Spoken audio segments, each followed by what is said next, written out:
हम लोगों ने टाइप्स ऑफ मैट्रिसेस देखी थी, जिसमें से मेन मैट्रिसेस का हम रिवीजन कर रहे हैं। सबसे पहले आपको पता होना चाहिए स्क्वायर मैट्रिक्स क्या होती है। स्क्वायर मैट्रिक्स के बाद हम मूव किए थे डायगोनल मैट्रिक्स पे। स्क्वायर का जो मेन डायगोनल हमने बताया था, उस डायगोनल की खासियत होती है कि आई और जे बराबर होते हैं, 1 1 2 2 3 3 इस टाइप के एलिमेंट्स होते हैं, उनको हम स्क्वायर के डायगोनल एलिमेंट्स काउंट करते हैं। अदर डायगोनल की भी खासियत होती है कि आई प्लस जे कांस्टेंट रहता है। आप देखिएगा 1 प्लस जो डायगोनल बनी थी, इसके ये मेन डायगोनल होता है, अदर डायगोनल के जो सफिक्स होते हैं उनका सम कांस्टेंट रहता है। 3 1 1 3 2 2 इनको ऐड करेंगे तो हमेशा 4 के इक्वल आ रहा है। कोई भी मैट्रिक्स होगी किसी भी ऑर्डर की स्क्वायर मैट्रिक्स, तो अदर डायगोनल के जो आई जे होते हैं उनका सफिक्स आप ऐड करेंगे वो कांस्टेंट आता है। फॉर एग्जांपल के लिए a11 a12 a13 a21 a22 a23, आप मेन डायगोनल में देखेंगे तो ये इक्वल है, और अदर डायगोनल में देखेंगे तो इनका सम 3 1 4 2 2 4 3 1 4। वो मेन डायगोनल में ये एलिमेंट्स इक्वल थे, इस वाले डायगोनल में इनका सम इक्वल रहता है, तो वो अलग बात है, कभी पूछ लिया जाता है। आगे कंटिन्यू करते हैं, हमने सारी चीजें पढ़ रखी थी। अलजेब्रा ऑफ मैट्रिसेस हमारी कैलकुलेशन अभी स्टार्ट हो रही है। इक्वालिटी ऑफ मैट्रिसेस, यानी दो मैट्रिसेस जब इक्वल होती है तो क्या क्या कंडीशन हो सकती है, किस टाइप के क्वेश्चन बन सकते हैं, वो हम इसमें कवर करेंगे। हमने पहला लिखा है इक्वालिटी ऑफ मैट्रिसेस में, अगर हमने एक मैट्रिक्स ए ले ली है जिसका ऑर्डर m क्रॉस n है, और बी ले ली है जिसका ऑर्डर r क्रॉस c है, ठीक है, दो मैट्रिसेस हैं डिफरेंट ऑर्डर की, और अगर ये मैट्रिसेस इक्वल हैं, if a is equal to b then it is possible, if and only if, ये तभी पॉसिबल है जब m और r बराबर हो, यानी इनके रो के बराबर हो और इनकी कॉलम के बराबर हो। सिंपल सा मतलब है, वो सब मैथमेटिकल डेफिनेशन लिख रखी है, आप उसको हटाइए, सिंपल सुनिए क्या है। कहने का मतलब ये है कि दो मैट्रिसेस तभी इक्वल हो सकती हैं जब रोज दोनों में इक्वल हो और कॉलम्स दोनों में इक्वल हो, उसके बाद जो एलिमेंट्स है ना वो भी इक्वल होने चाहिए, मतलब हर चीज इक्वल होनी चाहिए, तभी हम कह सकते हैं कि दो मैट्रिसेस इक्वल है। अब अगर बेसिक प्रैक्टिकली एग्जांपल देखें तो एक आप फ्रेम अगर बनवा रहे हैं जिसमें ब्लॉक्स बने हुए हैं, और इसी टाइप का दूसरा ब्लॉक बिल्कुल आइडेंटिकल होना चाहिए, तभी हम कह सकते हैं दोनों इक्वल है। आप मेडिकल शॉप पे जाएंगे तो जो रैक बनी होती है उनके जो ब्लॉक्स होते हैं, अगर एग्जैक्ट हमें इक्वल चाहिए तो हमें हर चीज की पोजीशन भी इक्वल रखनी पड़ेगी। ऐसा नहीं कि वहां पे ब्लॉक्स छोटे दिए थे, यहाँ पे हमने ब्लॉक्स कम कर दिए या ज्यादा कर दिए, ऐसा कुछ नहीं है, हमें इक्वल बनाने पड़ेंगे। हमें पोजीशन जो एलिमेंट्स हैं उनको भी इक्वल करना पड़ेगा, यानी कि यहाँ पे जो एलिमेंट्स दे रखे वो भी दोनों में इक्वल होने चाहिए। रोज और कॉलम तो इक्वल होंगी, बस यही इक्वलिटी है, हम सीधा कंपेयर कराते हैं, हर चीज इक्वल होनी चाहिए। बहुत इजी लेवल के क्वेश्चन बनते हैं, वो हम देख लेते हैं। पहली इक्वालिटी ऑफ मैट्रिसेस पे मैंने पहला क्वेश्चन लिया है कि ये एक मैट्रिक्स है और ये एक दूसरी मैट्रिक्स है, यहाँ से ए हटा दो, ए का कोई मतलब नहीं है। ऐसा क्वेश्चन दिया होता है कि ए ये है और बी ये है, अगर दोनों इक्वल है तो एक्स वाई जेड की वैल्यू बतानी होती है, तो वो सिंपली कंपैरिजन होता है। आप देखिए ये पूरी रो तो इक्वल दे ही रखी है, यहाँ पे भी 3 क्रॉस 3 है, यहाँ पे भी 3 क्रॉस 3 है, रोज कॉलम तो इक्वल है ही है। आगे क्या है, यहाँ पे x है और यहाँ पे -1 है, तो अगर ये दोनों इक्वल हैं तो इनकी वैल्यूज भी इक्वल होनी चाहिए, यानी इसमें हमें पता चल गया, कंपेयर कराएंगे तो x की वैल्यू कितनी आ रही है, -1। y को अगर हम कंपेयर कराएंगे तो y इस पोजीशन का एलिमेंट है, तो y की वैल्यू कितनी आ जाएगी, 0। 5 है, 1 है, -1 है, ये सारे एलिमेंट सेम है। z की वैल्यू कितनी है, z की वैल्यू है 4। आप कंपेयर करा लीजिए, ये z है और ये इस पोजीशन पे 4 है, तो इक्वालिटी बहुत इजी है, सिंपल आपको देखना है, कंपैरिजन करना है दोनों को और आपको बता देना है कि इसका आंसर कितना है। ये बहुत ही इजी लेवल का क्वेश्चन था। दूसरा है, थोड़ा सा कैलकुलेशन हो जाता है, इसमें इक्वेशंस बन जाती है। इस क्वेश्चन को देख लीजिए, कह रहा है कि ये दोनों मैट्रिसेस इक्वल है, तो आपको एक्स वाई जेड और डब्ल्यू की वैल्यू बतानी है, ठीक है। इस क्वेश्चन को करने के लिए हमें इसको इरेज करना पड़ेगा, और ये क्वेश्चन आपको करना है, आपको आंसर्स एक्स वाई जेड और ए के कमेंट बॉक्स में कमेंट करना है कि आपके आंसर्स क्या आ रहे हैं, एक्स वाई जेड और ए की वैल्यूज क्या आ रही हैं। सेम यही क्वेश्चन ये भी है, तो हम एक क्वेश्चन सॉल्व कर रहे हैं, दूसरा क्वेश्चन आपको करना है, आंसर आप कमेंट कर दीजिएगा, मैं खुद चेक कर लूंगा उसको। तो इसको करते हैं। क्वेश्चन क्या कह रहा है कि ये दो मैट्रिसेस इक्वल हैं, तो आपको एक्स वाई जेड और डब्ल्यू की वैल्यू बतानी। सेम ये भी क्वेश्चन है, ये आपको करना है। इस क्वेश्चन में देखिए हम क्या कर रहे हैं कि ये दोनों इक्वल हैं, तो हर एक पोजीशन इक्वल होनी चाहिए। तो वहां से जो इक्वेशन बन रही है वो हम बना ले रहे हैं। पहली आ रही है एक्स माइनस वाई, ये फर्स्ट रो फर्स्ट कॉलम वाला एलिमेंट आपके फर्स्ट रो फर्स्ट कॉलम वाले के इक्वल हो जाएगा, तो वैल्यू आ जाएगी -1, ये इक्वेशन 1 बन जाएगी।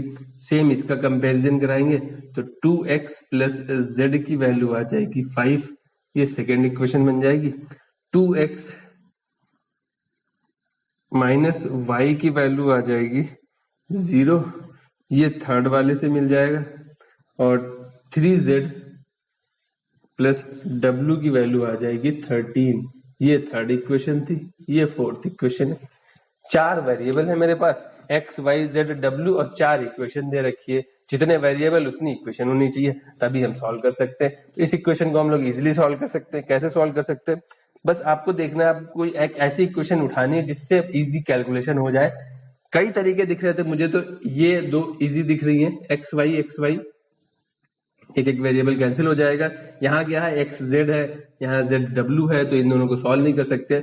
ये दो वेरिएबल कॉमन मिल रहे हैं, और उससे इजी तरीका मुझे दिख रहा है कि एक साइड 0 दे रखा है, यहाँ से हम एक वेरिएबल की वैल्यू निकाल सकते थे डायरेक्टली। तो यहाँ से y की वैल्यू कितनी आ जाएगी, 2x।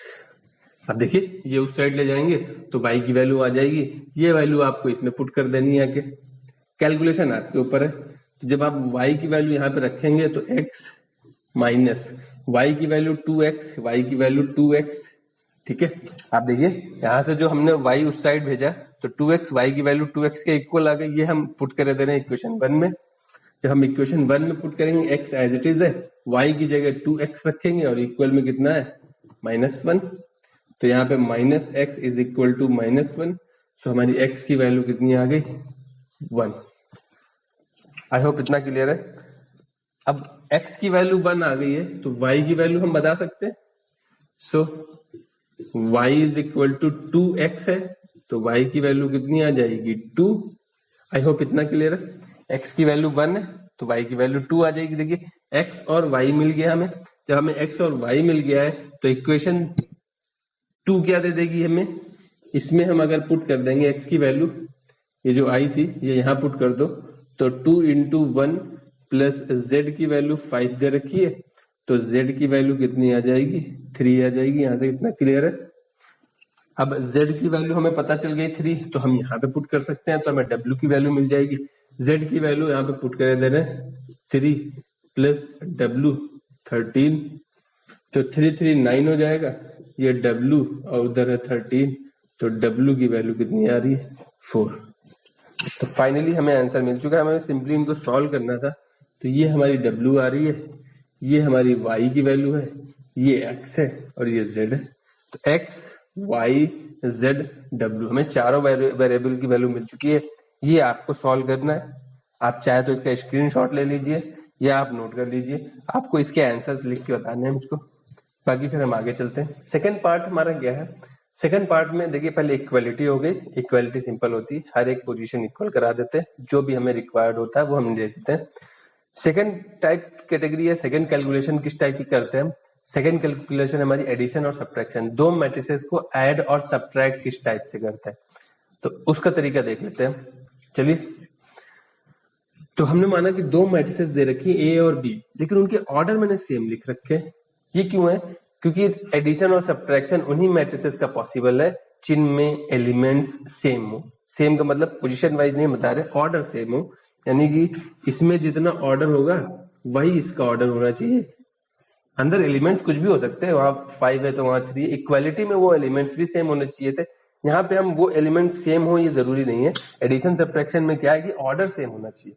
कहने का मतलब है कि अगर आप दो मैट्रिसेस को ऐड कर रहे हैं तो इधर जितने एलिमेंट्स होंगे उतने ही इधर भी एलिमेंट्स होने चाहिए, तभी तो आप उनको ऐड कर सकते हैं। ऐसा तो नहीं कि इधर दो एलिमेंट ज्यादा थे उधर उसके लिए वो एलिमेंट्स ही नहीं है तो हम उनको ऐड ही नहीं कर सकते थे। तो सिंपल तरीका है कि आपके ऑर्डर सेम होने चाहिए। दो मैट्रिसेस मैंने लिए जिनके ऑर्डर सेम है, ऐड करना है तो सिंपली हम a प्लस बी लिख देते हैं, सब्ट्रैक्ट करना है तो डिनोट करने का जो तरीका है, देखिए आपके एकेडमिक में कभी कभी क्या होता है कि आपने देखा होगा कि टॉपर्स के पूरे मार्क्स आते हैं 100 में 100। रीजन क्या होता है कि स्टेप्स कैसे लिखने हैं, कभी कभी हम लोग डायरेक्ट चीजें लिख देते हैं, तो वो चीजें मैटर करती हैं। ठीक है, हर एक चीज आपको ध्यान रखनी है। a प्लस बी तो हम इजिली लिख देते हैं, a माइनस बी को हम इस तरीके से डिनोट करते हैं, बाद में वो वैल्यू आ जाती है, वो बात अलग से। लेकिन हम इसको लिखते ऐसे कि हम a में माइनस बी ऐड कर रहे हैं, a में माइनस बी ऐड कर रहे हैं। बेसिकली करना क्या होता है कि एक मैट्रिक्स दे रखी है, अगर हमें सब्ट्रैक्शन करना है तो पहले माइनस से मल्टीप्लाई करा देंगे, तो जो मैट्रिक्स आएगी वो हम a में ऐड कर देंगे, तो हमें मिलता क्या, डिफरेंस मिल जाता है। तो ये सब मैट्रिक्स है, मैट्रिसेस में हम सिंपली इधर से उधर भेज नहीं सकते, दोनों तरफ ऐड सब्ट्रैक्ट करना पड़ता है। वो अभी हम जैसे करा देंगे, जैसे कोई हमने इक्वेशन लिख दी, देख लीजिए a plus B is equal to C plus B. तो आप b से b काट नहीं सकते। आप ये चीज ध्यान दें कि मैट्रिसेस में हम पढ़ रहे हैं, मैट्रिसेस कोई एक नंबर नहीं है। पहली बात हम इसलिए नहीं काट सकते कि आप सिंपली उड़ा दिया और लिख के चले, एकेडमिक में काट दिया जाएगा। और कंपटीशन में आपका कैलकुलेशन मैटर नहीं करती, आपको सिर्फ आंसर मैटर करता है, तो उसमें आप लिख सकते हैं। उसमें आपकी रफ में आपको करना होता है, आपको फाइनल आंसर लिखना होता है। यहाँ पे क्या है कि आपके स्टेप्स चेक होते हैं, स्टेप्स मार्किंग होती है। तो उसमें क्या है कि अगर आपने ये मैट्रिक्स है, एक मैट्रिक्स ये, एक मैट्रिक्स ये, आप उसको कट नहीं कर सकते। इसको हटाने का तरीका क्या है कि आपको बोथ साइड बी सब्ट्रैक्ट करना पड़ेगा। यानी कि कैसे लिखेंगे हम इसको, थोड़ा सा दूर लिखते हैं, ये जैसे ये लिखा हुआ था, ये बी एच है, तो हम क्या करेंगे, both side minus B add करेंगे, यानी प्लस का माइनस बी प्लस का माइनस बी। अब ये ऐसे लिखें या हम इसको ऐड करा दें और सी उधर लिख के इनको ऐड करा देंगे, तो ये हमारी नल मैट्रिक्स देगी और ये ए मिलेगा, और ये नल मैट्रिक्स होगा, ये सी मिलेगा। तो नल मैट्रिक्स एक्चुअली ये जीरो नहीं है, आप इसको जीरो मत समझिए कि कैंसिल हो गया, ये जीरो नहीं है, ये ओ है। ओ को नल मैट्रिक्स बोलते हैं। मैट्रिसेस में हमने पढ़ा रखा है, जब सारे एलिमेंट्स जीरो हो जाते हैं तो उनको नल मैट्रिक्स बोलते हैं। और नल मैट्रिक्स में आप जीरो में कोई चीज ऐड करोगे तो ए की वैल्यू सी आ जाएगा। यानी आपके स्टेप्स मैटर करते हैं। इतना समझ में आ रहा है? थोड़ा सा हमें बढ़ाना पड़ा, वरना ये अननेसेसरी था बताने के लिए। इतना तो आपको पता होना चाहिए, लेकिन ये स्टेप्स मैटर करते हैं, इसीलिए लिखा हुआ है कि सब्ट्रैक्शन में डायरेक्ट काटेंगे नहीं, मैट्रिसेस को डायरेक्ट इधर से उधर नहीं भेजते, ऐड सब्ट्रैक्ट करके भेजते हैं। ठीक है, मल्टीप्लीकेशन में डिवाइड नहीं करते। मैट्रिसेस जैसे a इंटू बी दे रखा है और यहाँ लिखा है c इंटू बी, तो आप सिंपली बी बी कैसे भी नहीं कट कर सकते, तो मतलब डिवाइड नहीं कर सकते बैड मैट्रिसेस से कि आप सोचो बोथ साइड यहाँ लिख दो डिवाइड बाई बी, आप यहाँ पे लिख दे both side divide by B, वो भी गलत है। तो एडिशन सब्ट्रैक्शन में हमें सिंपली ऑर्डर सेम होगा, एलिमेंट्स को एलिमेंट्स उसी पोजीशन के एलिमेंट को उसी पोजीशन से ऐड कर देना अगर एडिशन पूछ रहा है, और सब्ट्रैक्ट कर देना अगर सब्ट्रैक्शन पूछ रहा है। चलिए हम क्वेश्चन कर लेते हैं। ए प्लस बी, इसको एडिशन करेंगे और इसको सब्ट्रैक्शन बोलते हैं। इसी सब्ट्रैक्शन के बहुत कम क्वेश्चन मिलेंगे आपको, एडिशन के ज्यादा मिल सकते हैं। तो सब्ट्रैक्शन को लिखने का तरीका क्या है कि आप a में माइनस बी ऐड कर रहे हैं। ये देखिए, ये इसीलिए हमने लिखा है कि a में आप माइनस बी ऐड कर रहे हैं तो आपको सब्ट्रैक्शन मिल रहा है। यानी कि a पहले आपको ये एग्जांपल कर लेते हैं, चलिए आपको प्रैक्टिकली समझ में आ जाएगा।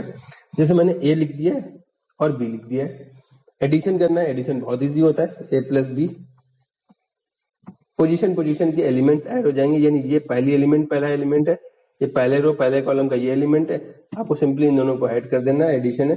तो वैल्यू ये क्या है, -3 और ये 5, -3 प्लस 5 रिजल्ट कितना देंगे, 2।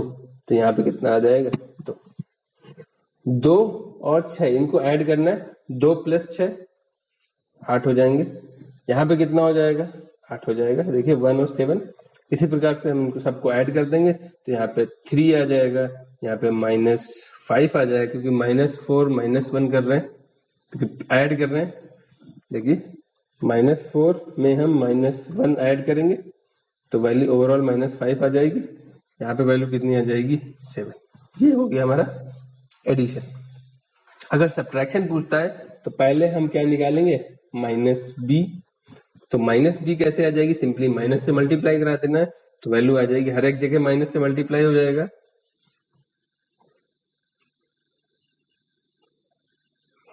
जहां माइनस था वहां प्लस हो जाएगा और जहां प्लस था वहां माइनस हो जाएगा। ये तो ए सब्ट्रैक्शन क्या हो जाएगा, ए में हम माइनस बी ऐड करेंगे, ए में हम माइनस बी ऐड करेंगे तो वैल्यू कितनी आ जाएगी, ए कितना है मेरा -3 2 1 1 -4 7 और माइनस बी कितना है हमारा -5 -6 -7 -2 1 0। आई होप इतना क्लियर है। बस आपको इनके रिजल्ट लिख देने, तो इसका रिजल्ट कितना आ रहा है, तो ये रिजल्ट आ रहा है हमारा -3 -5, यानी -3 -5 वैल्यू कितनी आ जाएगी -8, यहाँ पे हो जाएगा -4, यहाँ पे हो जाएगा -6, यहाँ पे हो जाएगा -1, यहाँ पे हो जाएगा -3 और यहाँ पे वैल्यू हो जाएगी 7। आई होप इतना क्लियर है। यानी सब्ट्रैक्शन करने का तरीका क्या होता है, जो चीज सब्ट्रैक्ट करना है पहले आप उसमें माइनस से मल्टीप्लाई करा दो और उसको जाके ऐड कर दो, बात वही है। आई होप इतना क्लियर है, नोट कर लीजिए। चलिए आगे चलते हैं। आगे देखिए, हमने एडिशन सब्ट्रैक्शन कर लिया, समझ में आ गया, इजी है। नहीं समझ में आया फिर से देखिए, फिर भी समझ में नहीं आया फिर से देखिए, फिर भी समझ में आया तो मैं कुछ नहीं कर सकता, आप जाने। यहाँ पे आ जाइए, देखिए प्रॉपर्टीज क्या है, ये हमने क्यों लिखा है, क्योंकि ये कभी कभी पूछ लिया जाता है कि एडिशन क्या आपका एसोसिएटिव है, डिस्ट्रीब्यूटिव है कि नहीं है, वही सब पूछा जाता है। उसको देख लेते हैं जरा।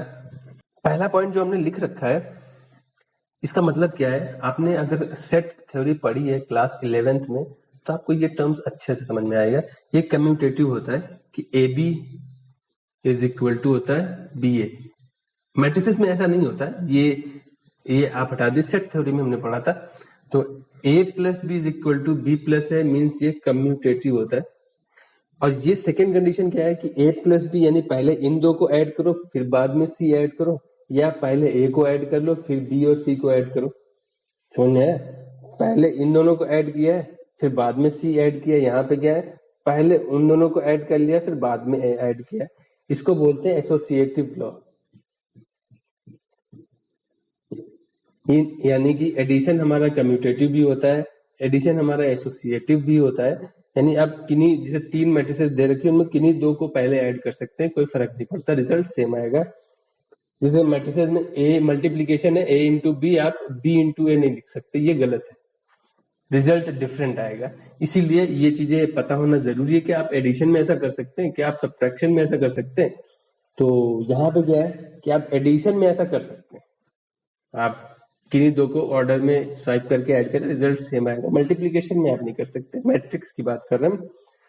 ये क्या है हमारा, इसको हम आइडेंटिटी लॉ बोलते हैं, आइडेंटिटी लॉ या आइडेंटिटी एलिमेंट बोलते हैं। यानी ये हमारा जीरो नहीं होता। आप एक चीज ध्यान रखिए, मैट्रिक्स में सिंपली आप a इज इक्वल टू 0 नहीं लिख सकते। तो ये a इज इक्वल टू एक मैट्रिक्स है, और एक मैट्रिक्स किसी दूसरे नंबर के इक्वल नहीं हो सकती।